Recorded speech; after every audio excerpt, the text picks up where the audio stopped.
If you want to feel more connected to humanity and a little less alone, listen to Beautiful Anonymous. Each week, I take a phone call from one random anonymous human being.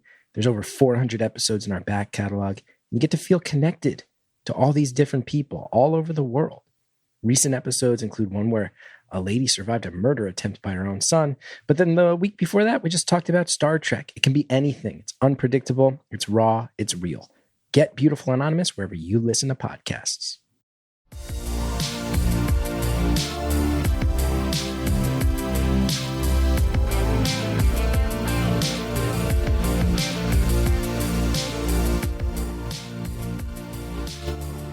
Welcome back to Hot Takes and Deep Dives, and I am joined by the co-host of All I Want to Do is Talk About Madonna. It's Mark Snyder, but today we're actually not talking about Madonna. We're not? We're not. We are gathered here today because between the two of us, we have seen a total of 4 brand new rock and roll documentaries. Everybody and their mother is putting out a documentary. It's kind of shocking from this kind of window of time. First of all, it's great to see you. Hello. You too. You're fresh off of. I'm fresh off a ferry. You're fresh off a ferry from Fire Island, and you're fresh off a plane from Chicago. Yeah, where I was on top of a ferry. So there are a lot of those running around Chicago this month. Everyone in Chicago is gorgeous because you know why? They're all very nice. They all appreciate where they're living, and everyone's had an extra glass and a half of whole milk. It's just lovely. People are so happy and comfortable in their skin. Best restaurant you ate at? The best restaurant I ate at was a restaurant called Andros Greek restaurant. It's called Andros Restaurant. What neighborhood? It was in Bucktown, and it was before we went to see. The whole reason for this trip was to see Laurie Metcalf back at Steppenwolf after like 15 years. Amazing. In a new play by Sam Hunter that Joe Mantello is directing. And incredible. Yes, it was extraordinary. And he wrote it for Laurie Metcalf. She was amazing. It will come to New York. But that was the whole reason to be there. But we went to Andros beforehand. It was delicious. Wow. Yes. Hi, Kayla. We love you because she was fabulous. Is that the waitress? That was the waitress. Yeah. Great. I'm glad we got that in. Now, before we jump in, so up top, I want to say these are the documentaries we're going to be reviewing. Let me just run these down. Totally. Indigo Girls. The title is It's Only Life After All. Yes. And this is streaming. I purchased it on Amazon yesterday. So what a gift. Now, the films that we saw at TriBeCa are Linda Perry, Let It Die Here. Yes. Ani DiFranco, 1-800 On Her Own. And Liza Minnelli, Liza, A Truly Terrific, Absolutely True Story. Oh. Now, there are others, and we should just mention all the different people, because what really blew me away was I was reading a profile of our friend Sarah McLachlan, and I know you're a fan of Sarah McLachlan. I'm going Monday night. Monday night at Radio City. Oh, no, and maybe not by the time this airs. Will I have... No. Okay, listeners, if you're listening to this the day this comes out, I will be at the Radio City show in New York City on Monday. The 30th? No, that's Pride. Okay. Monday, June 24th. So Monday. It's Monday. Gays and girlies, gays. Oh my I'll gosh. be there. What a crazy... I mean... Doesn't Sarah McLachlan need a doc? Well, see, that's the thing. There was a huge profile of her in the Times because she's doing this Fumbling Towards Ecstasy all in its entirety tour, and she has 12 new songs ready for an album, and her kid is leaving for college, so she's ready to get back in the game, and there's a documentary being shot around this tour that's going to kind of come out. How is there never a proper documentary made about Lilith Fair? I don't think they want to revisit the good, the bad, and the weird about it, because some of that was weird. Some of the money situations were weird. Let's get into it. Some of the nonprofits that they engaged in each city were treated shoddily. Some of the management. What if I do a thing that blows open Lilith Fair versus the Michigan Women's Music Festival? They're totally different things. I want to talk about the women that opted out of Lilith Fair, like Tori Amos and Alanis Morissette did that 5.5 week tour the same summer that Lilith Fair was running, to kind of be like, there's alternates to that. Very interesting. Yes, it's a weird. And then the second Lilith Fair was there were been 3. There was not. Well, no, there were the 3 originals, and then there was the revamp of it 20 years later, and that didn't do well at all. And I don't think they want to revisit. I'm sure it'll be in the documentary about Sarah Mick, but I was thinking about like this idea of, oh my gosh, everyone has a documentary. Cyndi Lauper has a documentary coming out. Melissa Etheridge has a documentary coming out. All kinds of different women of that era, this kind of 90s. Well, Liza's in a different era. But Liza's every era. That is true. Every era. But my mom, can I tell you? Yeah. After, and I hate to already be jumping around, but my mom said, because I called my mom the day after Liza. You always call your mother the day after Liza. My mom always. said, Jess, I saw Liza at Carnegie Hall. She goes, it was the best live concert I've ever seen. Was that the 87 show? It must have been. Oh, wow. Mm-hmm. Before we jump in Yes. with the films, 2 quick things I want to mention for people just to keep in mind. Pride weekend. The Friday of Pride weekend, so this is Friday the 28th, yes. at City Winery. Do you know about this? It's called the Stonewall Documentary Jukebox musical performance. Basically, David Driver, Michael Musto, oh my gosh, and a bunch of other performers, they are telling kind of the unknown story of how the Stonewall Uprising came to be through musical performances, interwoven with texts from magazines and books and interviews. Everything that was playing on the jukebox at the Stonewall Inn the night of the riots. Oh my gosh. This is at City Winery. Why are we not there now helping them tech it? We're going to discuss it. Well, you and I will discuss offline. I want to go. I'm dying to go see that. That sounds amazing. So some of the songs on the jukebox were Judy Garland, Gladys Knight. On the actual jukebox. Playing that night. Holy shit. Petula Clark. Holy shit. Petula Clark, Shirley Bassey, Leslie Gore. Oh my gosh. Okay.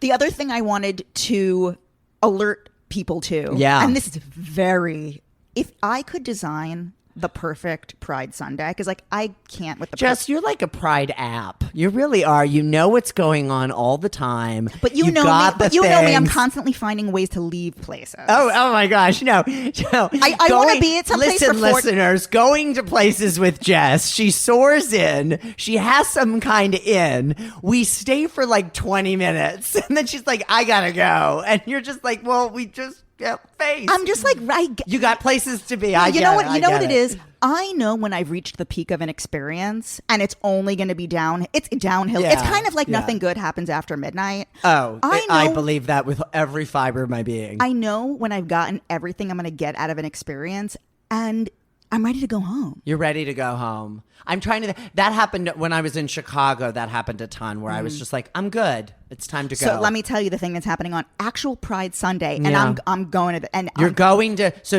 you know what you're doing, because everyone I've talked to is like, I don't know what we're doing. Everyone's hedging their bets. I have never pressed purchase so fast on fucking Fandango. Fandango. I don't know. Are you going to a movie? Sit down. Ready? What? I am sitting. I'm sitting. You're a comfortable boudoir. Okay. I mean, I'm very comfortable. Have you ever seen the film Pray for Rock and Roll, starring Gina Gershon and Lori Petty? Oh my God. From 2001. You love this movie. The lesbian classic. Oh my God. Have you ever seen it? No, but I've heard about it. I have mentioned it many times. I talked to Gina Gershon about it on this very program. We should call Lori Petty up. I want to hear what Lori Petty. Wait a second. Where is this playing? They are doing 2 showings at the Quad Cinema right here on 13th Street. There's like on Pride Sunday, there's a 2 o'clock and a 7:15. Gina Gershon's doing a Q&A at the 7:15. Fucking be there. Oh my God. Well, Culture just did a advice that you can give this sexless generation. Who's the sexless generation? The current Gen Zers aren't having sex. Yeah. And you know who they... Aren't they like 13 though? No, they're like 19, 20, 21, 22, 25. I thought they're 13. No. They're old. Like the 19 to like 27. That's why they're like uncomfortable by challengers. Anyway, Gina Gershon and her character Crystal give advice to the kids. Where is that? At culturemagazine.com. That's amazing. No, let's go back to this movie. Wait a second. Please. So this movie. Okay, let me walk you This through is when she was being a rock star. Oh, This yes. is when she wanted to be a rock star. This is little Jessie at the height of her lesbian powers. God. She was really, little Jessie was really coming into her own. Oh my God. Are you going to stay for the movie or just stay for the Q&A? Are you going to be there for the movie? Oh yeah. Okay. No, the Q&A's after the film, of course. Okay. All right. So in 2001, first of all, talk about Linda Perry. Linda Perry did the music Yes. for the movie. Yes, I knew Gina that. Gershon I knew that. sings live. in the film, In she the film. doesn't pre-record it. Interesting. Sings live in the film. It's based on a true story of this rocker Cheryl Lovedog, and to support Her name is Cheryl Lovedog. I am 90%. I haven't. Is it spelled DAWG? Hold on. Sherry Lovedog, Lovedog. Because, it reminds me of this movie that I love from the late 90s called Georgia, where Jennifer Jason Leigh plays a rock Yes. star who's fucked up and not talented. But I'm assuming Gina Gershon plays like a rock star who's fabulous. And You'll have to. I'm gonna have to go. You have to go. I'm gonna have to go because all my friends are going. Well, here's the thing. I'm like, I love Pride and I'm very prideful. I feel like Pride's every day though. But by that point in the month, it's such a long month. I'm kind of done by Pride Sunday. So I'm always looking for an out for the evening. Sounds like the perfect out. This is why I always go see Justin Vivian Bond on Pride Sunday. If I couldn't have designed a better experience. Well, it would be fabulous though. So Gina Gershon does a Q&A afterwards. If she sang a couple songs. She sang a couple songs, and Lori Petty did like an intro from LA, like a greetings, like, "Hey everybody, thanks for coming to see the movie." No, if Lori Perry Skyped in, if Lori Perry zoomed in from Cherry Grove. Oh my gosh, That's where she's zooming in from. Hey guys, I can't be there tonight, but So in 2001, Gina Gershon went on tour to Yes. support the. you met her. You I got went backstage. Oh, honey, or something. I saw it at Joe's Pub. I saw it in Atlantic City. I dragged my straight guy friend Yeah, that tracks. because he had a car. And straight guys love Gina Gershon. She's game. Well, I think he loved me, and I was like, "Can you please drive me to Atlantic City so I can lust That's a after good this friend. woman?" That's a good friend. Would he have gone to see her go with you to see her in Bye Bye Birdie when she did Bye Bye Birdie? Maybe we went. Actually, that same straight guy, he came with me the very first time I went to see Madonna. Oh my gosh. He must have really loved me. We should call him and thank him. Or He send him a gift. Or, Whatever. Is he coming on Sunday? I haven't spoken to him in 30 years. Well, I think we should call him. I haven't spoken to him. That may have been the last time I saw him, actually. Was going to Either Atlantic Gina City? or Madonna. Because I can't believe we're wasting air on this. We gotta, the story actually goes on, but it's not relevant. Okay. All right. What order should we? I kind of want to leave the Indigo Girls for last. I feel like the audience is less interested in that. We're going to go in the order in which we saw these films, or the order in which we saw them, these first two together. Okay. The first one you and I saw was Linda Perry, Let It Die Here. You go first. I've already said too much. I knew Linda Perry, obviously, What's Up and all Four of Non-Blondes. Four Non-Blondes and things like that. And I knew her as a producer, and I've stayed up pretty up to date on Linda Perry. What astounded me about the documentary was how much of a work dog she is, and how and I found this with all of the documentaries, that they're really about these women in a time in their lives where they're in their 50s and 60s, and Liza's age obviously is much older, but where cultures push them out to pasture, and cultures saying you don't really matter, and yet they're these incredible workhorses that all they know how to do is keep working, and it almost makes them undeniable. And Linda Perry, I mean, it's extraordinary how structured her time is, and her attention span, and whatever she's working on, she's focused on 100%. I mean, Kate Hudson shows up with her fiance, singer-songwriter coworker, and they just jam for a few hours. And Kate Hudson's not like a natural musician, but she has good instincts, and you just watch Linda Perry, without any kind of effort seeming, pull these things out of her. That's really extraordinary. And the other thing that's so wonderful about the film and so fascinating is Linda Perry is just such an odd, eccentric, only in LA weird person. She's a phenomenal subject for a documentary. Not everybody needs a documentary made about them. I agree. Linda Perry is a perfect subject. She's also freaky. She's a freak flag flyer, and that's what makes her so fascinating is the weirdness and the quirkiness and the obsession with hats and weird coats. And it's this weird kind of dichotomy between somebody who's like clearly a hot, like all over the place and has so many things going on all at once. But then when she's focused, it's like a laser. I mean, I'd been aware that like she was no longer writing for like the pop stars, like her heyday of like Pink, Christina Aguilera, Alicia Keys. Yeah. Who are the other people she wrote? I think she wrote for Adele. That has crested and fallen. I don't know. I actually don't know why they no longer work with her. But what she's really doing now is scoring for TV and film. Yes. My biggest takeaway when looking at each of the documentaries is how, if we're just looking at these as pieces of entertainment, if we're looking at these as just films, they each reflect the style of the film so matches the artist, the subject. Yes, totally. In such a crazy way. If you look at Linda Perry, Ani DiFranco, the Indigo Girls, and Liza, the film you are watching is made in the style of that. I can say wholeheartedly, I think this Linda Perry doc is one of the best rock and roll documentaries I've ever seen. I agree with you on all the fronts because the personalities of each of these subjects is so overwhelming and again undeniable. Like I can't see how a filmmaker would be able to format them into some other kind of way. Linda Perry, but it's a really domestic story. She's at home a lot. It's a lot about her dynamic with her kid, with Sarah. Not so much about Sarah Gilbert, her ex-wife, but she's there and there's presence. Her sound guy, her kid, we're going to get into the kid. Her kid, and then her sound guy, her engineer, her family, her mother, her own relationship with her mental soul, and her health. A lot of what's revealed in this documentary is revealed for the first time, which I feel free to like. I'm just going to say overall, like, let's talk spoilers. Because that is why this is so unbelievable. Because the thing that makes this film so great is that it's not just a retrospective on her career. Oh no, they get the retrospective out of the way in like 6 minutes. The retrospective is done, and it's done with stop animation. They're able to recreate certain things that they did not have archival footage for.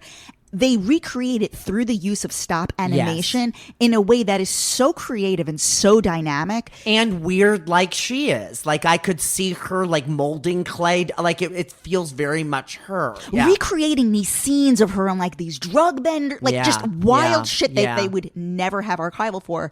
And outside of the retrospective, it's covering things that clearly the filmmakers and even Linda herself, they never would have predicted would happen.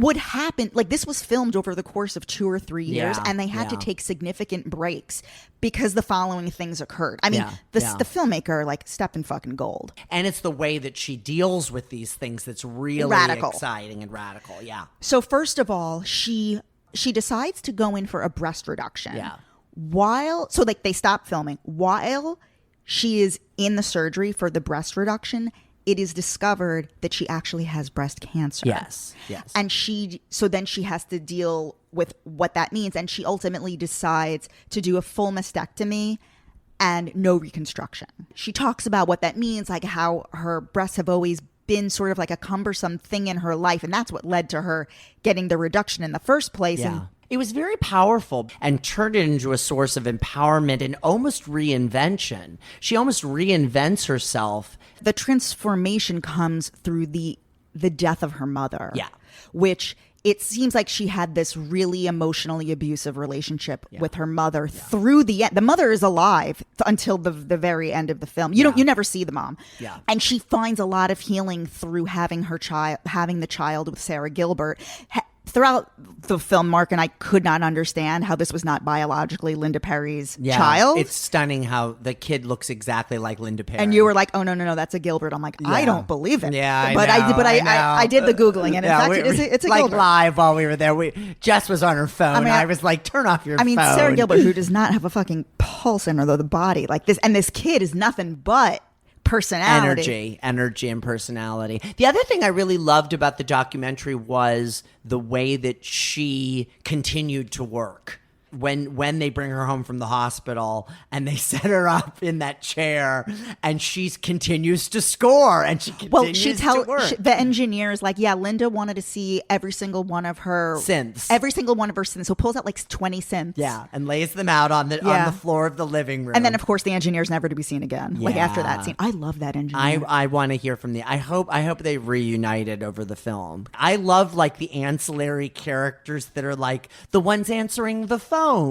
You know, I'm always like that. Where Kenny and I always on our show, all I want to do is talk about Madonna. We always talk about like the assistants in the background. Tina. Of the Madonna. Yeah, Tina, our favorite. And you're just like, what are their lives like? What is that engineer doing now? Did Dolly Parton poach him when she was in the studio? But you've also created tremendous fan fiction around Donna DeLory. Oh, Donna DeLory has a whole life that's happening right now, right here, right next to me. You've created a whole fan fiction about Donna DeLory having an affair with Monty Pittman. Yes, that they woo each other during the La Isla Bonita in Drowned World. Something else I want to say. Well, I guess let's talk about the kid really quickly. So yes. You were like, "This kid's a lot." That's an exact quote from Mark Snyder. They were a lot. I mean, they know the cameras are coming. They're playing to the camera. They're also super clingy. They don't give a whiff of what mom is doing. They don't care. And I felt bad for the engineer. I felt bad for all the artists who have to encounter this demon child because they're like, oh, we have to deal with the kid because Linda's not going to send him out of the room. So the kid is a boy. Like we're watching this film. The kid is a boy. Yes.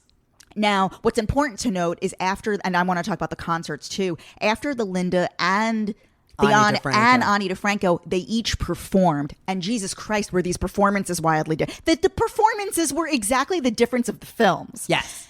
Linda Perry comes out, first of all, Sarah Gilbert sitting in the front row. Yeah, it was great. With the kid, Linda Perry comes out and performs with a 10-piece band. Yes. And the emotion of watching this almost 2-hour documentary about her and then to see her in the flesh, it was so theatrical and thrilling to just have her stroll out. In the reinvented body. Yes. Which you can tell this is like her first big public appearance. Yes.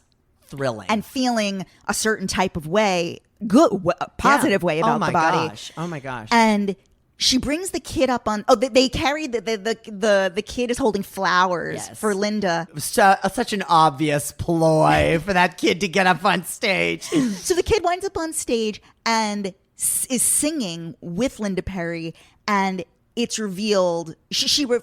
Linda refers to. I forget the name. Well, let me hold on. The song was called like "Beautiful Creature." That she wrote for her child. She sang 7 songs. She did a mini concert, like with an enormous goddamn band. It was gorgeous. The kid's name is Rhodes. Yes, and still goes by Rhodes, but wearing like a dress and like a crazy gloves. Remember they had the long gloves, the black sparkling gloves, and like this kid is on the gender spectrum. Like she referred to the child as she. Yeah. She referred to Rhodes as she. Yes, which.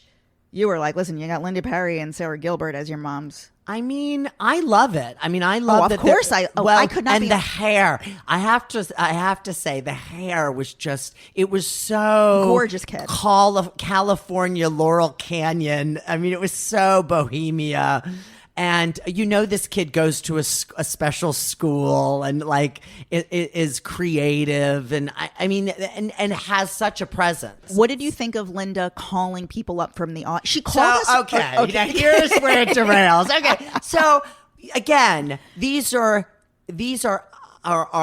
specific genius people. Each one of these people in these documentaries. Linda Perry decides at the last to call up on stage. This is for the encore, which is of What's Up, which, you know, is the song we were. I mean, the new songs are great. The songs that she wrote and did for the album. All of the songs in the documentary were amazing. All of these new songs. Mm-hmm. She did "Beautiful" by Christina Aguilera. She opens with "Beautiful." Second song was the second song. But otherwise, it was these brand new songs. And then, but the song we're waiting for is What's Up. She calls some singers up. Well, no, who's a singer? Well, she says who's a singer, but also instructed all of us. Which Yes. the room was not full. This was the least full room that I was in. Yeah. Of all of these. Okay. And she encouraged us to come closer, kind of to make it feel more intimate, like a club. And then as we're closer, says, "You look like a singer." Literally just like points at a person and calls a few random people on stage to like literally hand the mic and meanwhile none of these people can fucking sing. Well, none of them can sing and none of them know the song. Like, why would you get up? I mean, it's What's Up. These were like influencer bitches. And I was like, what the fuck are you doing up there? Like, Sandra Bernhard wouldn't get up and sing with Linda Perry after that. I think I do want to share that here, a little peek behind the curtain. I have been trying for years to get an interview with Linda Perry. Yeah, I know. She's on your list. And I've interviewed her before for Autostraddle, and it was great. Yeah. I talked to her all about Christina and Pink and the songs that she's written for them. Like, I really quite frankly, I've already done the interview. Yeah. I would just want to do it in this format. And the assistant, it always like, yes, send us dates, and then it always falls apart. Yeah. And I finally got my answer in watching the doc, in that it basically, a few times it like cuts to black and it's like, we had to stop filming, cut to 9 months later. Yeah. And at one point when it cuts to black, it says, Linda got rid of all of her assistants. And I'm like, oh, this explains why my email, this explains a lot. Well, I mean, who's like, she needs somebody to say, go here, go there, go there, go well, here. It just explains why I could never like land the plane with it. But anyway. No, and I like that. I like that there's still a you know, and even in the live performance, there was an instinctual kind of organicness to everything she was doing, and I like that she kind of lives that way. I like that she still drives her own like beat up car and drives around the city and knows LA so well. It was all so alive. She's so fucking alive, and in the moment, the film felt that way, the concert felt that way. And I guess I'll just leave it with this: is in like 2011.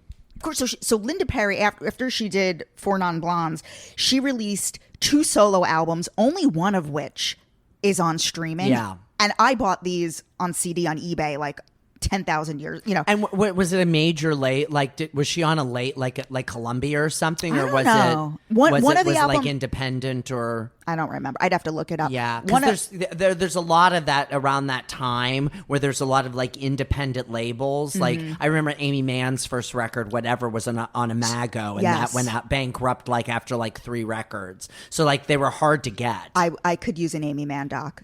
Oh my God! No. Too I would dark? rather get a new Aimee Mann record. Okay. I hope you're in the studio and not taking photos of squirrels and putting them up on Instagram. But this is what I want to say about Linda Perry's solo career. So in 2011, she collaborated with another artist, and they released an album under the band name Deep Dark Robot. The album is called 8 Songs About a Girl. It's on streaming, and the whole album basically takes you through the life of a relationship. Oh, I love one this. relationship. I love that. And I continue to listen to this album, and I'm 99% certain the girl is Clementine Ford, who she dated. That's Sybil Shepherd's daughter. Yeah. Played Molly in The L Word. All roads will go back to the L Word. Oh my gosh, you in The L Word. She dated Sybil Shepherd. I'm not making, these are the fucking facts. Let's get Sybil Shepherd on the show. I want to talk to Sybil Shepherd. Can I be here when you do Sybil Shepherd? You can be here. I mean, there's a lot of things I have to talk to her about. So, Deep Dark Robot, 8 Songs About a Girl. The songs don't fucking quit. You got to listen to it. I've got to listen to it. And it's a perfect like running record because it's only like 8 songs. So I could get the whole thing through in a record. I think what's so exciting about the documentary for me is it feels like I said, a rebirth, and I'm excited to see what happens to Yes. what she does next. And that's very rare when you're seeing a documentary. And I think that that's the challenge of some of these documentaries and why so many people hesitate to do them, because it feels like you're kind of archiving yourself in this weird way. And this feels like an introduction in some ways to Linda Perry. I love the way you said that. It's an introduction. So when the movie comes out, that's why there's some it's like there's a way to do it and not how to do it. And this is how to do it. This is how to do it. All right, we're going to move on to Ani DiFranco. Okay. Now, Ani DiFranco, I saw live in September at La Poussin Rouge. How do you say it? La Poussin Rouge. I saw her live. I mean, I've seen her live many times. Yeah. When was the first time you ever saw her? Do you remember when you saw her?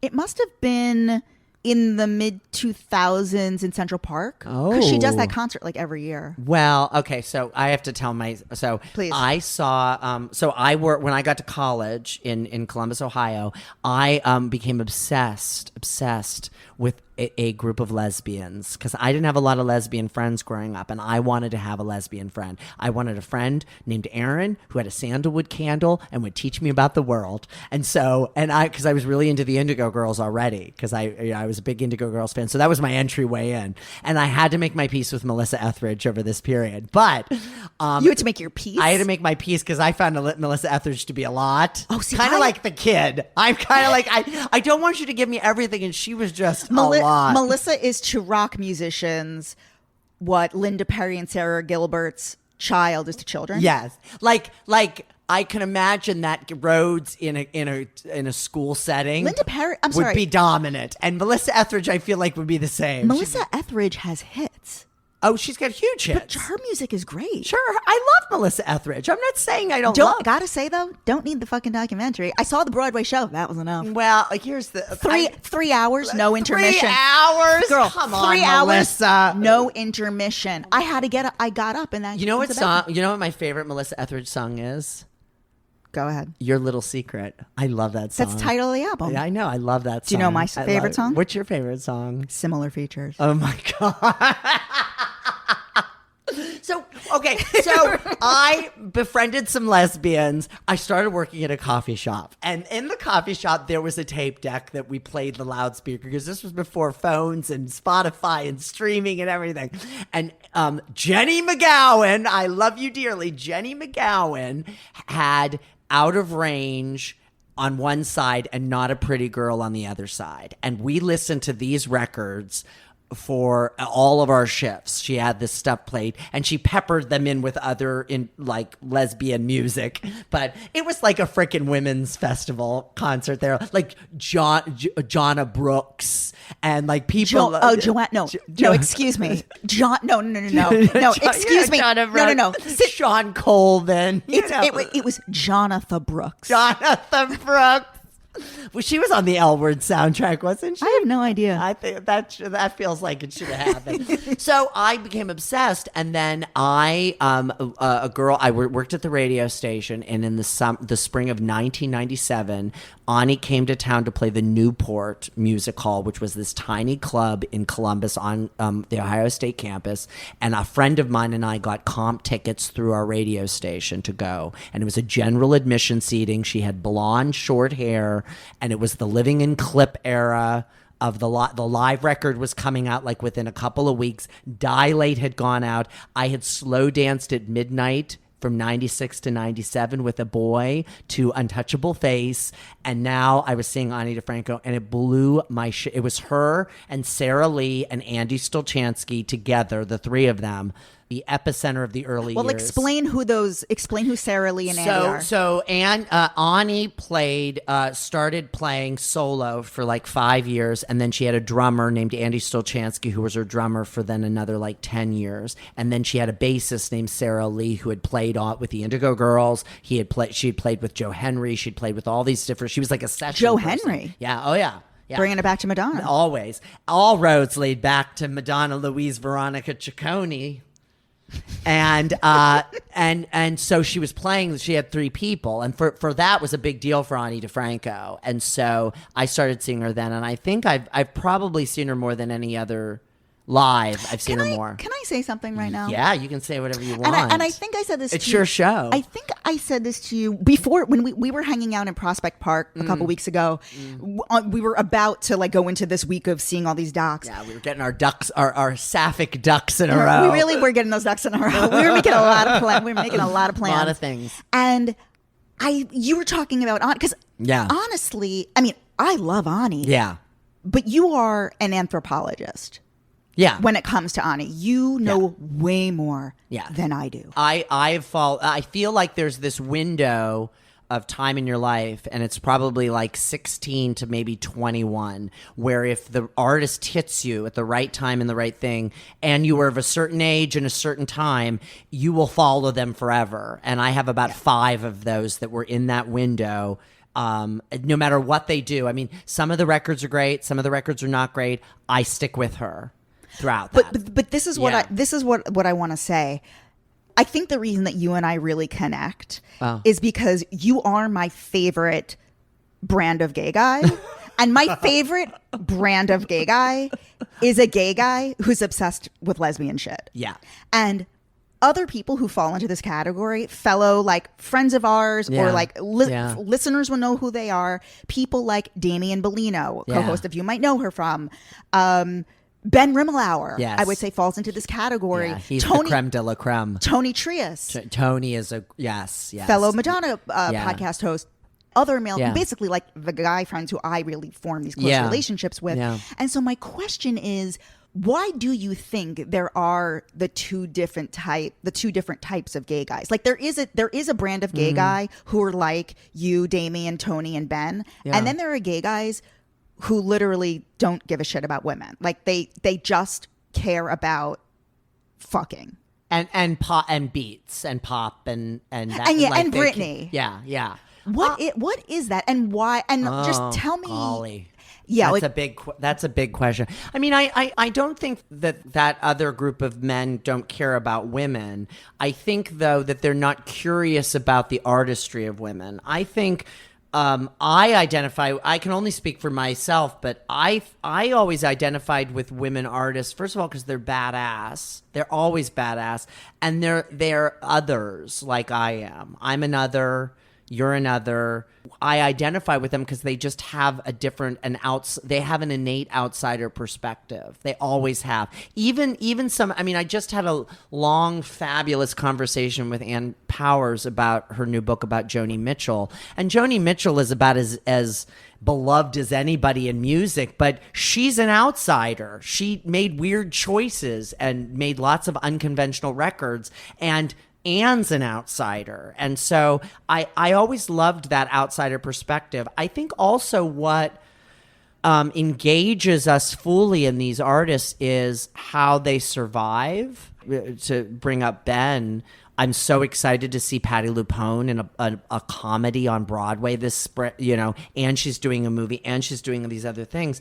And it's like really thrilling because it's like they keep moving forward and keep evolving.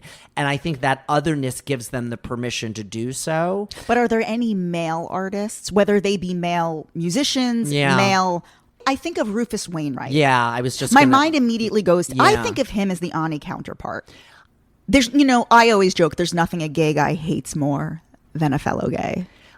Let's just say this. I think that it is, I would go through a day and I would imagine women use the I and me at least 50% less than men do.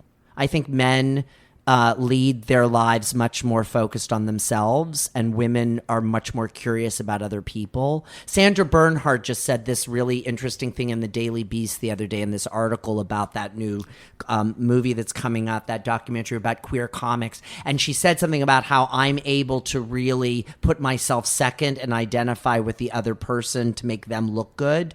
Men don't do that. Men. I don't know many men that do that, unless that men artists who do that.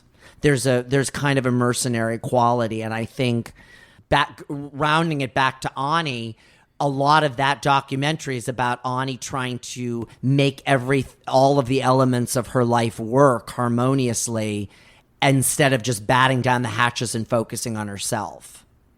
And I think that that's the difference. And I find that so much more interesting and whole, and you get more facets from these female artists that you, and it's also about timing too. Again, it's this weird timing thing. I love the band REM. I don't, but they're a collective band that isn't. I'm not as interested in each of them individually. Whereas Stevie Nicks, who's somebody that I found at the same time as REM in the late 80s, I can't get enough of the weirdness around. And there are things also, there's also mystery around all of these people. There are things we'll never know about them. And I love that too. And I'm okay with that in a way that I think male artists, you feel a little bit more... I have a much more similar experience. Very interesting. Yeah. Thank you for like going there. Yeah. And I will say before I left, because I was just in Chicago this weekend, I was really nostalgic. I went by the Vic Theater and I saw Rufus Wainwright on the Want tour for Want 1 and 2 when I was leaving Chicago. And I think he's an extraordinary artist. And there's a song on there called 1111. Love it. And I was leaving, and I've said this before on another podcast, but I said I was leaving like 2 days later to move back to New York, and he has that line, everything really only happens in Manhattan. And my friend Bill Pachowski, who was with me, like bat me on the side, and I just burst into tears because I was like, I am really going back to New York and going home. And it captured that moment for me. Then I hooked up with his drummer that night in Berlin across the street. But that's another story for another show. All right. This Ani DiFranco film. Yes. 1-800 on her own. Yes. Now, let's thrust us into this. So this is...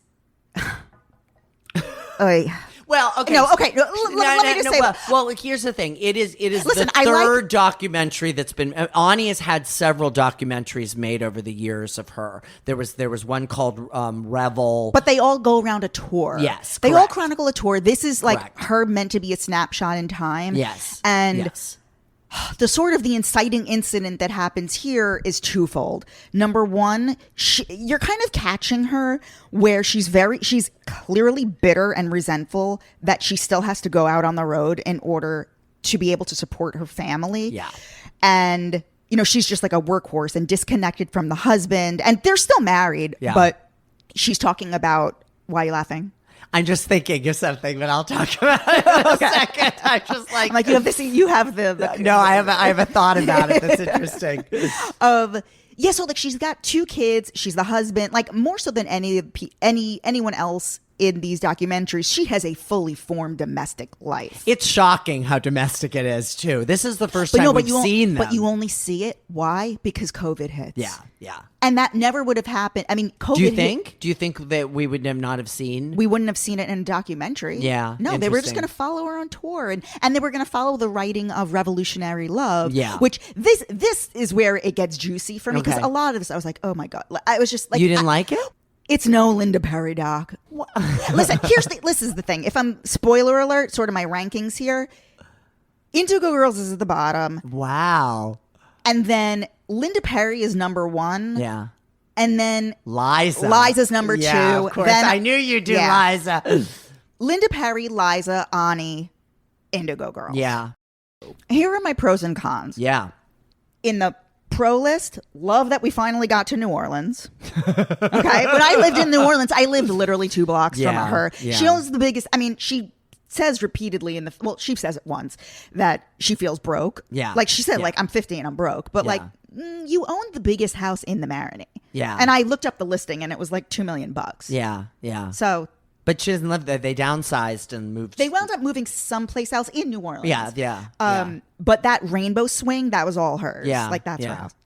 I loved all of the behind the scenes of Righteous Babe. Yeah. I kind of watched a whole movie about that. I loved the tea of how basically Righteous Babe failed. Yeah. But they never explained. Can you kind of explain what happened there? Well, so Righteous Babe Records was Ani DiFranco's record label. She started it in 1990 as just a place to call to get her records, because she would sell the tapes and CDs out of the back of her car when she would make an album. And she started in 1990, and for the first like 3 or 4 records, it was just her and a lawyer friend, a guy who became a lawyer and was her like boyfriend and then best friend. She writes about this in her memoir. I'm not talking out of school about it. And then he managed her for the next, 15 years. And it grew and it became this kind of avatar for Buffalo, where they're both from, her hometown. It was based in Buffalo. It was like, it started to employ a lot of people. And when Ani DiFranco really exploded commercially, which was around 96, 97, which was when she was on the cover of Spin with that green hair that I love. And really it was like around, and it was as much about her fans and the kind of craziness and the fact that she refused to sign to a major label. And this was also in the hindsight of Alanis Morissette and Liz Phair and all of those, like Tracy Bonham, Patty Rothberg, all of those, like every record label had a version of Alanis Morissette in 1996. And Ani was like the most talented and the most technically... And guess who was the person who discovered Alanis Morissette and put her on her first major label? Well, Guy Oseary discovered her, but Madonna put her on Maverick. Madonna put her on Maverick. Yes, and that made Maverick taken seriously, was Alanis Morissette and then Prodigy. I think those were the two like tentpole records. But what was really interesting was that Ani wouldn't sign to a label, and then Prince got really passionate about Ani DiFranco because he was having label problems. And it was right around this time also Aimee Mann was having her problems with Bachelor Number 2. So there were all of these things going around where like the record companies were not serving their artists, and the artists were starting to get pissed and realizing how trapped they were in a system. And Ani was steering clear of all of that, which made her known as much as a businesswoman as an artist. One of the great interviews in this documentary is that accountant, because she is very clear on how they mismanaged the money, how gutting that church and turning it into a headquarters. Talk about how they get rid of the building and they buy this church. Yes. All of the she's broke. She loses the money because of the church. Because she sunk because they were moving offices. Yes. And turning this church that was about in downtown Buffalo, this gorgeous church, was falling apart and they were going to have to demolish it. Convinced Ani they were going to buy the church, they were going to turn it into a performance venue, and their offices would be there. And that church just was a money pit. Mm-hmm. And the way the business model was set up, Ani had to be on the road tons of time every year, so she wasn't around to kind of monitor. There's this great line in the documentary where he's like, yeah, the CEO just shows up and sits in a chair 1 or 2 days a year. And it's this weird moment of, and Ani, and this is probably the late 90s when that video was shot because she has the long dreads. But it's fascinating because it's like, oh, that's abusive and that's aggressive and passive aggressive and kind of mean, and she just kind of giggles it off and like takes but it's a seed that's gonna bear fruit later in the documentary. But what they don't say is that Righteous Babe is still I'm looking at the website right now. Current artists, yes. Holly Miranda, Gracie and Rachel. Yes. Meanwhile, who knows when this was last updated? So, like, who knows if this is it was still to this day. I mean, you're going to laugh about this. Peter Mulvey. But still to this day, when Ani's dropping a new record, I go to righteousbabe.com and I order it through the website. I still buy her albums through the website. Oh yeah, all these people are on tour, but I don't know what's happening here. Well, no, what happened was she and Scott Fisher broke, like, basically parted ways at one point, and he got the church and the building, and she got the record company and the debt. Speaking of which, so when we were in Prospect Park, and a part of initially I was like, I don't know that I can see this piece of shit Ani DiFranco film. No, at first I was very down on it. Mm-hmm. I was like, I don't know that I need to see this. Yes. I'm like, you know what I hate about it? This is not knowing anything. I'm like, the title is so stupid, and I loved how you literally pulled me to the side and tell the audience what you told me about 1-800 on her own. Well, because you call the phone number And it's like you call it and you reach a guy, and a guy would pick up, and he would like place your order, and it would be like this really organic thing. And it was on all of the albums. So basically, that's how it worked pre-internet. Yeah. Oh yeah. Right. 1-800 on her own. Oh, I love your songs. How do I reach you? 1-800 on her own. So I'm the idiot. I didn't know that. I mean, that's the thing. You found her in the 2000s, so it was already a streaming thing. The other thing that happened that screwed that record company over was she kept winning Grammy Awards for packaging on her albums. And so the packaging for these records got more and more elaborate. Mm-hmm. And they were expensive. So she didn't make as much money on the CD, the physical CDs, as she could have. So all this to say, in my Yeah. things that were satisfying, I loved the tea about Righteous Babe. However, I felt like they left off the second half of it, that like actually they're still managing. Money is coming in through all these other artists. Yes. So it's like I liked the juice, but we didn't get all the way there. And they didn't interview any of the other artists. I wish they had interviewed some of the other Righteous Babe They told records. half the story. Yeah. Fine. Yeah. I mean, whatever. It is what it is. Yeah. This is why it's lower on my list. The thing that I loved, the juice in this... This is where we get at some entertainment value. This was new information for me too. Okay. I was so excited by All right. this. Ani goes on a writing retreat with the members of Bon Iver. Yes. During in Wisconsin, where their home. So it's the same thing. They have an institute in their hometown in northern Wisconsin. It's the same thing as Buffalo. She's on tour. She's fresh off of tour. Yeah. It's a songwriting retreat program to learn how to collaborate, because she has never written a single song with a collaborator. Yes, that's true. During which she connects with one of the producers of Bon Iver named Brad Cook. Correct. She says to the filmmaker, who, by the way, has extraordinary access. Yes. This filmmaker is like right up there in her face on the tour bus. Like, this was crazy, the access the filmmaker had. Yeah. So she says... And access to all of the archives. The archival stuff in this is like gold. Says to us, yeah, I just liked his vibe. So I basically like proposed to him, asking if he wants to... She's like, yeah, just liked his vibe, but just asked if he wants to like do my whole next album. And he said, yeah. So like, she's like, yeah, I don't know anything about him. Like, I don't know what he's done. So they go off, and then the pandemic hits. Those two things are running in parallel. Yeah. They don't know that the pandemic is going to hit. So now she's grounded in New Orleans. Trying to turn on her Zoom phone. It's hilarious. Half the movie, I mean, that was played for laughs. Like, I love it. The Zoom footage is very funny. I love it. So a lot of their songwriting process is done over Zoom. What really frustrated me, and a reason now why I actually don't want to interview Ani, another one I've been trying to interview for years is Aimee DiFranco, and keep getting the runaround. And now I realize I can't interview her. Why? I think she's permanently stoned.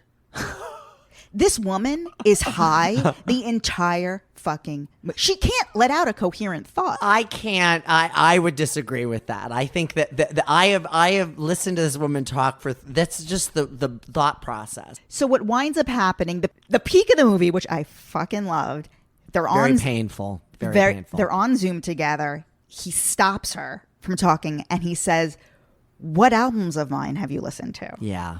And she's like, none. And he's like, I've never worked with somebody who couldn't say, oh, I loved your bass part on this. Yeah. I loved the guitar on this. I loved what you did with this riff here. He's like, you don't know anything about me. And he was like, I can't do this. And he basically breaks up with her, and she gets visibly upset. Yeah. And we see the footage, the Zoom footage as it happened. And she's crying after, and she said, I thought we were driving the car. She said, I thought we were in the car together, and he just opened the passenger seat, jumped out. What did you feel? How did you feel about that when that was happening in the film? Did you feel like it was justified? Do you think that she had made a huge mistake? I want to know what you think about how you felt about it in the moment. I have to be very honest, I related to him.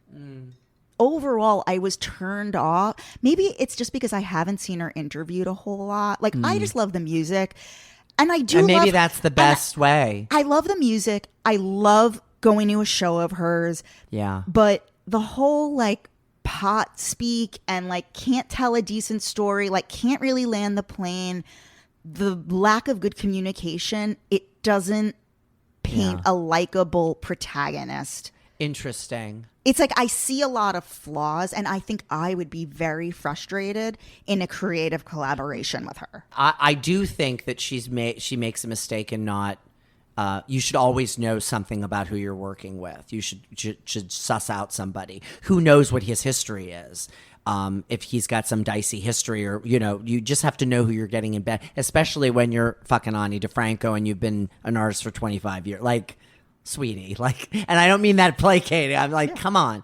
I do think he gets a little. I think it's a little over dramatic. But I also think he did a great job on the record. I mean, he still some of his stuff is still there, but it's all there. Yeah. I mean, and the record's great. And she has to still hustle and do all of this stuff in a way that I don't think she necessarily wants to do anymore. Which is she's kind of trapped in. And after back to what the history of Righteous Babe Records, after a history of not being in the system, it's ironic, she and all these other artists who were in the studios, in the record label system, are kind of in the same spot again. They're all broke and they have to rely on touring, and that's tragic to me. Let's talk about the music she performed after. So, like Linda Perry, this was billed. I was such a fanboy at this show. Linda Perry comes out with a 10-piece band after this. Oh, no. They came out and then she joined them. They were all set up. After viewing this, one of the most entertaining documentaries I have ever seen in my goddamn life. I'm sorry. It moved the needle in terms of I wish you had seen this last. Maybe you would have been nicer to these other ones. And Ani, and in perfect contrast, Ani comes out solo. Yes. She plays 3 different guitars. That's correct. Changes a guitar for every song. Yes. Which I'll never understand. That's the way she does it. That's the way she does it. I thought it was, and she opens with our song, which, okay, our Ani DiFranco song is Napoleon. I have the... Now, it is.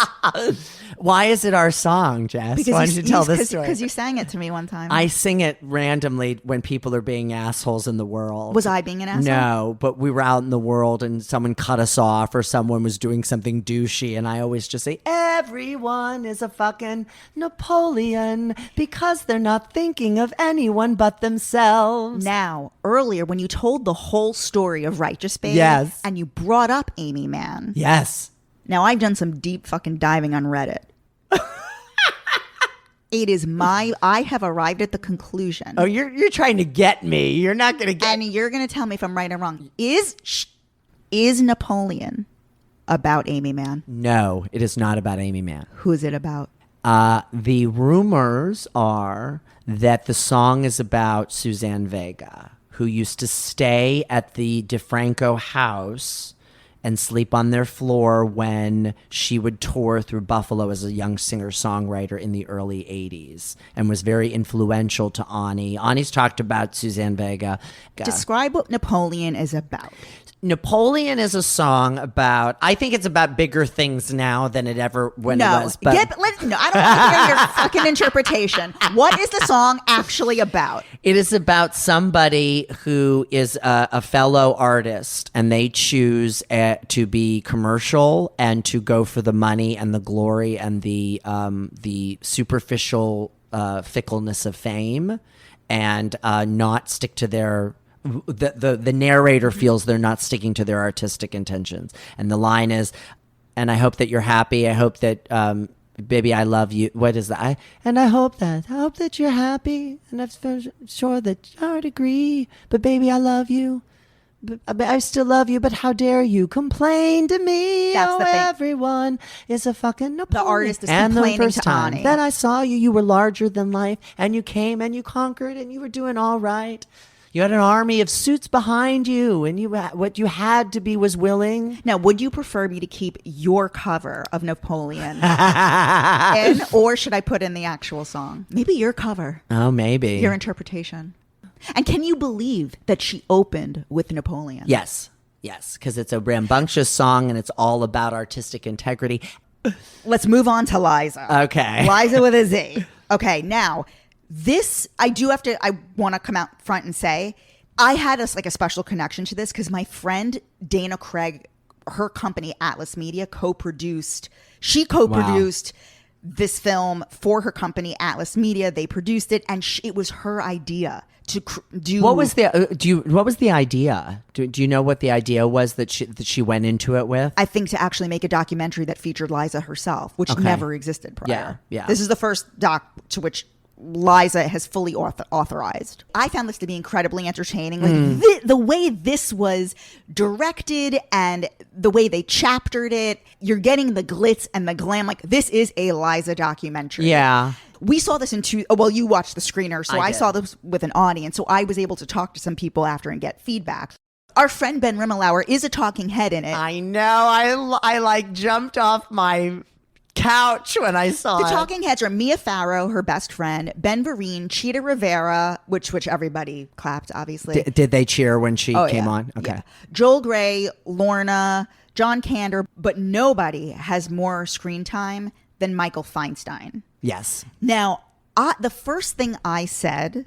Now, listen, I'm not a Liza gatekeeper. There are people in my life who are fucking insane about Liza. Well, how was the audience? What was the audience at the screening like? Because that was the thing. I was kind of like Liza diehards. It was Liza diehards. There was Liza diehards who all felt they should be in the movie. Oh, we got some jealous gays. Back to the jealous gays. Why is Darren Criss up there? It should be me. It should be. There was a lot of that. Yeah. Now, I said to my friend who I saw it with, the first thing I said was, Michael Feinstein's a great narrator. Listen, he is the gatekeeper to Liza. Yeah. He is keeping the bills paid, the drugs off the table, and making sure she's okay. Yes. And he's in charge of the entire organization. A lot of people felt way too much Michael Feinstein. Yeah. I'm like, but this guy is spitting facts. Yeah. He gives it to you straight. He doesn't insert himself into the story. He's simply stating fact, and he's able to communicate the story in a straightforward way. I find him to be watchable, but a lot of people were like, way too much. Yeah. My friend said, and I agree with this, what if we took 50% of his stuff and had him just voice over? Well, that was my question. Is why aren't we? Why isn't he? I almost feel like it should have been more like an intimate portrait. Remember on Lifetime those intimate portraits where a famous person would be the narrator for the person being I'm Michelle Lee. This is an intimate portrait of Joan Van Ark. That was how it would be. They would have a connection to the person, but it would not. They would not be on screen at all. And I thought that would have been a better use of Michael than what we got. My friend said, and to which I agree, that she's like, I just want to see her. Yeah. I just want more. And listen, the whole time you're watching fucking Liza. But she felt like the talking heads took away. It was like a lot.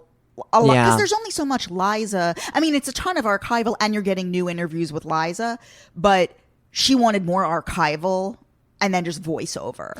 Well, here are a couple of things I would say about Liza and the documentary. I was curious as to why it existed, for a couple of reasons. I mean, I kind of have a hunch. I know that she is always on that list of why isn't she received a Kennedy Center honor, and I do think that this is an important way to do this. Hart did a documentary before that got them at the Rock and Roll Hall of Fame show. Linda Ronstadt did one as well just before she got her Kennedy Center honor. So it is a way to kind of remind people of the scope of a career and that they're still alive and kicking. Well, I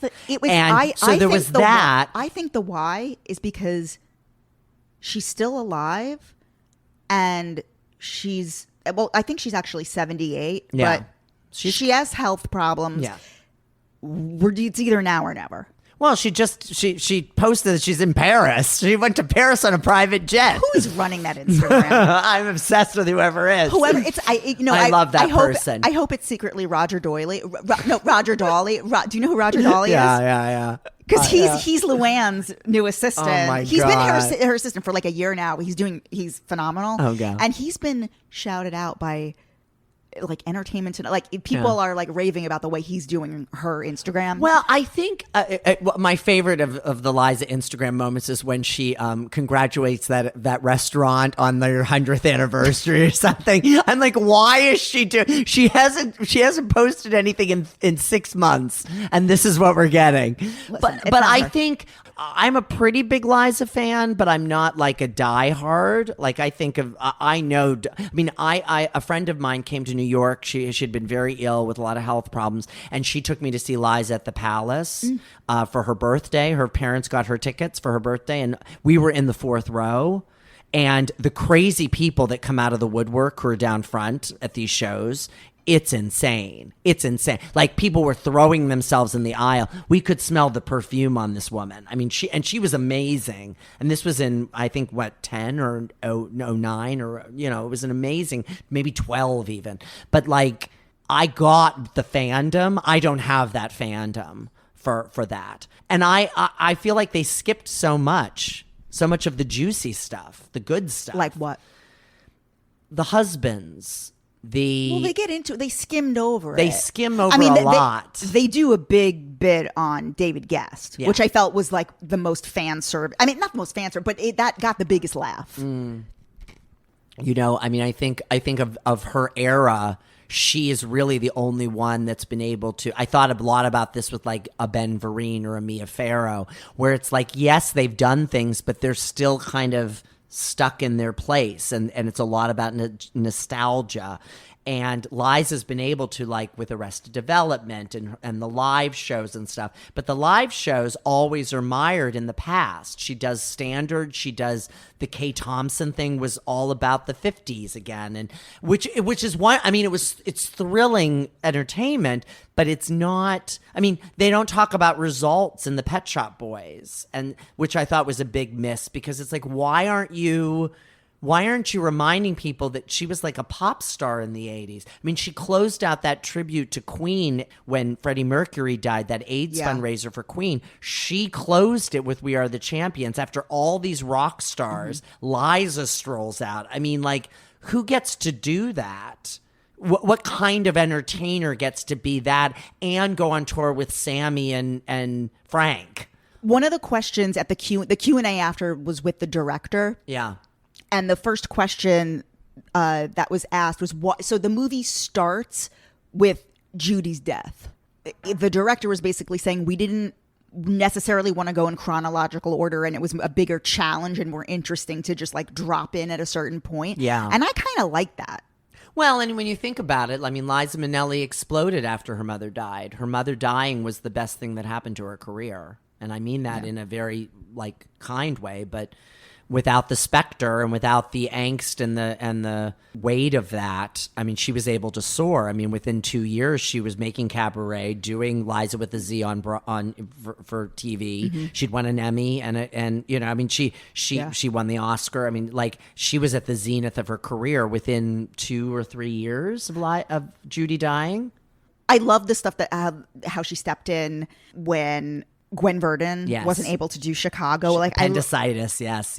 I loved that, how they had the footage from that. I wasn't nitpicky over it because I'm not overly precious. Yeah. Like, I'm just here to be entertained. Well, that's the problem, though, with a couple things. One, I think if I could go back, if I had a time machine and could go back to any moment in, like, Broadway history, I would probably go back and see her first night in Chicago to do that replacement thing, because I heard she was thrilling. So that's the first thing. The other thing I would say is that, like, those fans, everyone's relationship with Liza, those mega fans, is so personal and and it's impenetrable. You're never going to serve all of those people's desires, and also everyone needs. Thinks they're the expert. Like Correct. I said, they should be the talking head. Yeah. Correct. And I've always steered clear of those. I feel that way about Streisand fans. I feel that way about all the Broadway people who are crazy about I mean, it's like, it has nothing to do with having a conversation. It's just like, this is what I like, and I love it, and I know everything about it, and so it's the right thing. Well, Madonna fans are the same way. Kind of, sort of, but we try and expand that. You were expanding. You're having conversations. We're having conversations that are about good and bad things. I mean, I don't think it's right to just be fiercely, I mean, blind loyalty. Liza Minnelli's made some shitty movies and has made some really bad records, and I mean, it's not all gemstones. And what I loved, maybe like biggest surprise for me, or what was your biggest revelation as a non mega Liza fan. I think that I don't think there's an entertainer like that in modern day. And I think the closest, you know what really opened my eyes? And I always had like this like itching in the back of my brain about it. Yeah. I think Gaga is really trying to model her career after Liza. Yes. That was the biggest. I am like, yes. oh, Gaga is it. Gaga has always been the one for me. Yeah. But I think when Gaga first started, it was always, Madonna is clearly her biggest influence. No, I'm like, no, Liza's her biggest influence. And I think that became more clear when the Tony Bennett collaboration started, and when she and even now, like she a chunk of her Vegas show is standards. Like she really is. And that show is so much better than the pop show, by the way. I saw both of them. I mean, and I think that's probably where she's ultimately going to be more comfortable. And there was something really revolutionary about someone like Liza Minnelli, who could be a movie star and sell out theaters and do Broadway. I love the people from Halston. I loved their commentary. Yeah. That's the other thing, and that's what I loved about the movie, was the emphasis on the fashion and emphasis on her impact to that. She really straddled a bunch of worlds the way that Beyonce does, the way that Lady Gaga does, the way that Rihanna does. She didn't have companies like they do. They take it to this next step. I was very moved when I saw the footage of her now. Because and clearly they're editing it so that she comes off very lucid and wonderful. And she clearly seems very happy and doing exactly what she wants to do and what she would like to do. Because I think, to go back to Judy Garland, I think that a lot of her decisions in her life, and maybe to a lesser degree Lorna's, was watching how much their mother struggled and was trapped, kind of the way Ani DiFranco is trapped in this touring thing. The same thing of like, I don't want to do things because I have to do them because there's no other choice. They always got, and they both have had, Liza's been able to have options. Should we move on to the girls? Yes. All right. Yes. Ooh, baby. Okay. The Indigo Girl. Finally. Yes. I'm sorry. God, I'm exhausted. I know. It's so thrilling. I'm really exhausted. Okay. What a great conversation we've had about aging stars and the documentaries that are designed to help and hinder them. So finally, this is available now on Amazon. It screens in Provincetown. It did the film festival circuit, and it did a run at the IFC Center a few months ago. I was at a sold-out first show with the Power Lesbians of New York City. They all came down. They were all there. It was fabulous. The Indigo Girls. Yes. It's only life after all. Yes. This relies heavily on the archival footage. Yes. That, was it? Amy Ray had. Amy Ray she was basically documenting their entire career. Which blew my mind because, like, if you think about it, like, who had the foresight in, like, 1986 to have a camcorder taping you at, like, Letterman? It's crazy. It's crazy. But I mean, like, when you saw her, like, getting all these DAT tapes out of a box, I'm like, holy shit, woman, you have everything. Look, this was 2 hours long. Yes. And it could have been 90 minutes.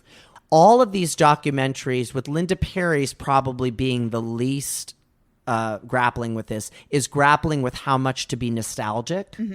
And I think this is why you liked Linda Perry's the most, was because it was very much about the here and now. Because something was happening. And a lot of these is like, how much do you want to rely on the past and rely on the, oh, look at us at 21 singing at a club.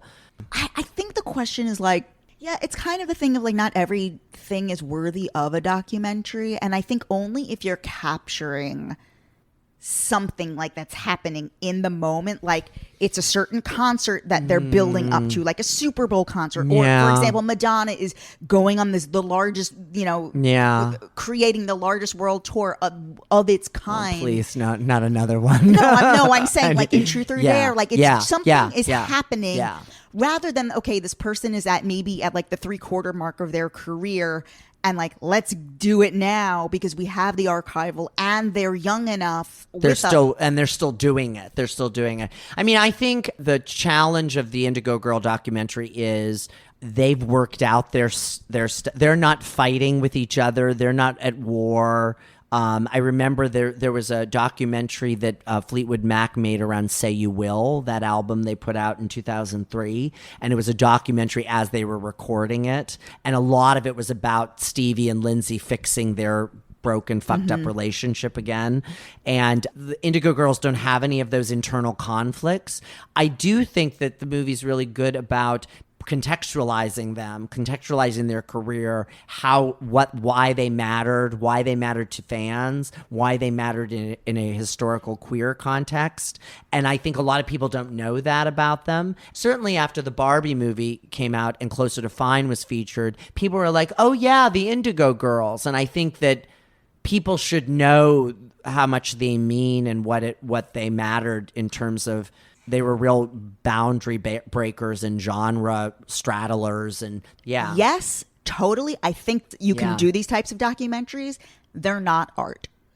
Linda Perry's was art. Yeah. Liza's, I would say, was art. I liked how they created chapters and just there was some sort of creativity and beauty. Liza's gave it an epicness, and this is a much more intimate story about a friendship and about a kind of journey that they ultimately become much smaller movies. You think?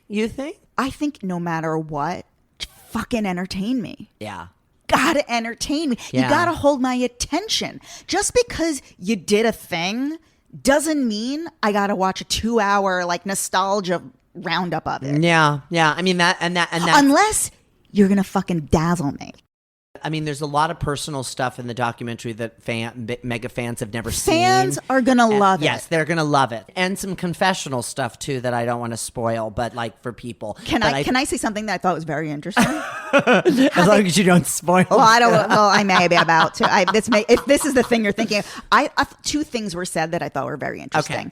I had never thought of them as, quote, Christian folk. Yes. And they frame themselves as like, is there a category for lesbian Christian folk? Yes. That line just stuck out to me. Yes. And Emily revealing that she's sometimes is this the thing? What? That Emily reveals that she's sometimes still sexually attracted to men. Oh, is that? No. Then Amy's that she's like on like a gender spectrum. Yeah. But like, okay, a few things about. So I loved those revelations about Emily's bisexuality and Amy's kind of gender fluidity, because it shows that they are adapting with they are learning the language and they are learning how to talk the same way that everybody else is, and learning ways and coming into their own in new ways. It's not like they're like finished.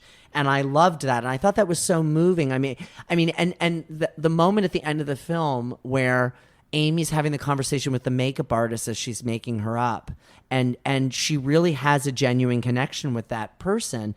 They're still open to, they're not stars in this way that are closed off and contained. They're still curious about other people and still yearning to connect. And I think that's the power of their music. I mean, I have friendships that are rooted in our love of the Indigo Girls. And they're another band where I have every CD because it matters to me that I have a physical object from them. And when the pandemic was lifting, one of the first concerts I went to was the Indigo Girls and Ani DiFranco at Summer Stage in Central Park. Mm-hmm. And I have to say, Jess, it was very moving because I ran into people I dated when I first moved to New York, who I talked to about the Indigo Girls.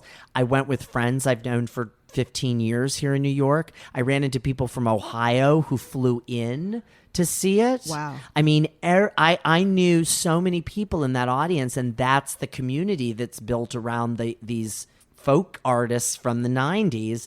And we kind of all come together every few years, and we're older and they're older. And yes, I think the documentary is certainly not the riveting portrait that Linda Perry's is, but it does remind you of that connection that you have across the generations and across the... And I think both types of docs are valid. Yeah. But I just want to be rocked. Well, and there's a reason that it didn't play TriBeCa, that documentary. There's a reason it didn't. I mean, it's played some film festivals, but like I saw the Bratz movie the other night in Chicago, and I was so like, why is this movie being made? Like, why is this happening? Because if you think about it, Andrew McCarthy is barely mentioned in that article by David Blum about the Brat Pack. It's Emilio Estevez, Rob Lowe, and Judd Nelson. And he's mentioned like in passing, but that's it.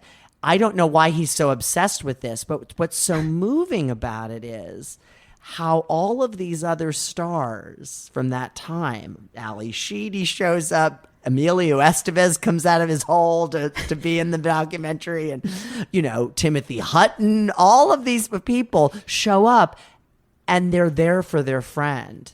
They've all worked through all of this and accepted it. And I feel like the Indigo Girls have that same kind of energy thing where I bet that Melissa Etheridge doc is nuts. I have no desire. I would watch it at home. Yeah. I just couldn't bring myself. It's like maybe we should watch it together. I've seen like what could be more nuts than that Broadway show? There's something powerful about them live that we're not getting in all of these documentaries don't capture them the way they are live. And Ani, I saw Ani DiFranco in Hadestown on Broadway, and she was great in Hadestown. She's so wonderful. She's in it till the end of this month.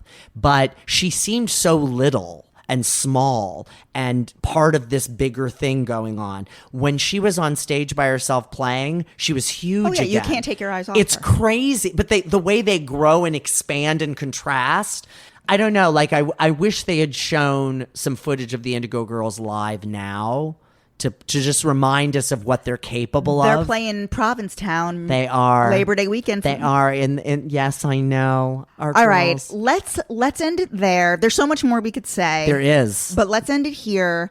Mark Snyder. Yes. All I want to do is talk about Madonna. It is. New season. It's coming, baby. Season 6 starts in July. We are recording now and having a ball. We're going to be talking about MDNA. Oh, Jesus Christ. The season is called Businesswoman. Because we've had American Woman, we've had Goddess, sometimes we've named the seasons. Goddess Nothing Lasts Forever, maybe my favorite title. Yes, Goddess Nothing Lasts Forever, but this is Business, woman, like businesswoman, not businesswoman, businesswoman. I'm excited for Love Spent. Yes. Love Spent is my favorite song on MDNA. Interesting. It's one of the few I can listen to. Oh my God. Well, I'm just happy that we've gotten so many beautiful messages from people so excited we're coming back. And you're going to be doing some live shows. We're going to be live. Well, we're doing a few things. We're recording live a couple times this season at I can announce this here at the Rockefeller Center. They have a radio station. The Rockefeller Center? Yeah, we're going to be at Rock Center doing live shows, live tapings of the episodes at their studio. A couple times this season here in New York City. With an audience? You can come and you watch. People come by and just watch you do it. Like you're in a window? Yeah, we're in a window. Okay. You don't want to put that in? It's very hard to do a live show, just drop in and do it. So... but people have been begging us to do a live show. We got a request to come to like Topeka, Kansas to do a live show. A lot of podcasters do live shows and just don't record it. It's kind of like you're putting on a show. It's not really a live podcast. You're going to a comedy show that's now hosted by your favorite podcasters, but listeners will never really hear. You got to go. We're going to be pretty funny if our live show happens. I have gone on record saying all I want to do is talk about Madonna may be my favorite podcast. Period. Wow. Oh, that's such a compliment. Because I think it works even if you're not a Madonna fan. Because it's really about the two of you. Yes. And your friendship and your lives. Yes. And it's so, you guys get so vulnerable. You know I love when you go, oh, Kenny. Oh, Kenny. It's so great. And I've been petitioning for you to go back to the very beginning. Because you've done an hour on the shittiest track off Hard Candy. but borderline is 8 minutes. 8 minutes. I know. Well, we're gonna. So that we have some ideas about how we're gonna kind of expand that. But yeah, no, and we're almost. What's going to be exciting is that I think soon, not this season, but I think next season is when we meet in life. Oh my God. During the Madonna stuff. So this season there's a lot of juicy life stuff that's happening to both of 2010 to 2012. We're both in New York. We're both doing a bunch of different things. Kenny and Sheldon get married, all kinds of stuff. So there's a lot of like life things happening simultaneously with MDNA and everything going on, and it's going to be fun. Mark Snyder, where can everybody follow you? Mark B. Snyder, 2024 at Instagram. All I want to do is talk about Madonna. The 2 is an actual 2. You can find him in Brooklyn. You can find him running around. He posts his routes every day. I love it. I love when you do the 8-9 miles. I do. I love to run. I love to run and listen to podcasts like Hot Takes and Deep Dives. This has been so great. I know. Thank you. What would our documentary be about if they made a documentary about us? Well, we've talked about my memoir and who's going to write the forward. Yeah. Not to be disclosed here. All right. Thank you. Thank you, Jess.